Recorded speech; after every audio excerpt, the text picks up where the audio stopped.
কত নম্বর শ্লোকটা শিখবো এখন? কত অধ্যায়ের? অষ্টাদশ অধ্যায়ের পড়াটা শিখবো। অষ্টাদশ অধ্যায়ের নাম কি গো? মোক্ষযোগ। আবার বলো, মোক্ষযোগ। মোক্ষযোগ থেকে আমরা কত নম্বর শ্লোকটা শিখব? 61 নম্বর শ্লোক। এই 61 নম্বর শ্লোক কে বলেছেন? শ্রী ভগবান। তাহলে আমরা শব্দগুলো জেনে নিই।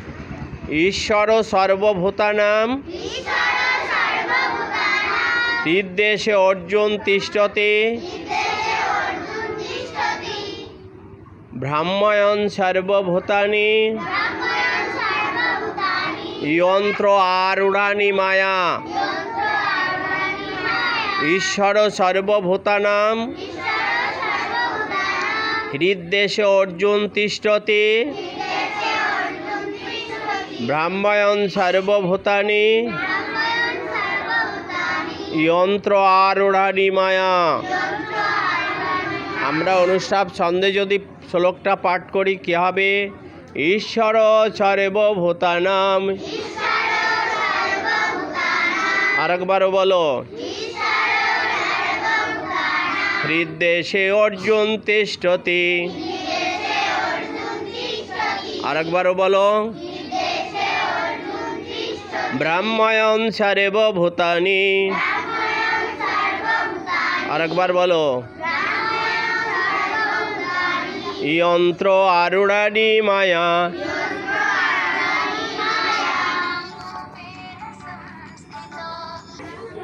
ঈশ্বর সর্বভূতানাং হৃদ্দেশে অর্জুন তিষ্ঠতি ব্রাহ্ময়ং সর্বভূতানি যন্ত্র আরূঢ়ানি মায়া।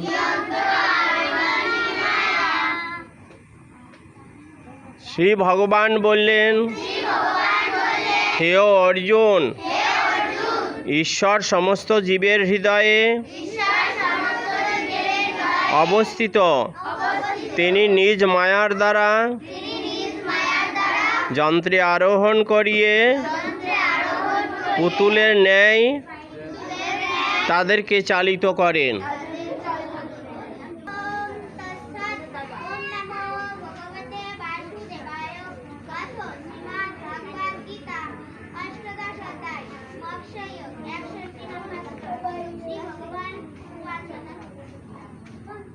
ঈশ্বর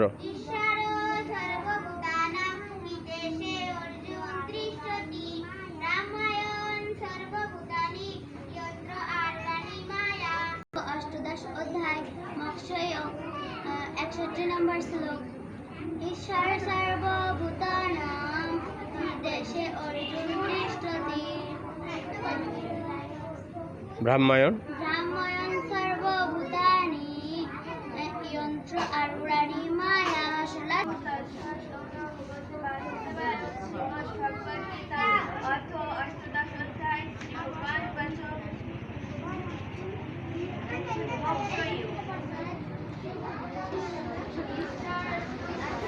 ঈশ্বর সর্ব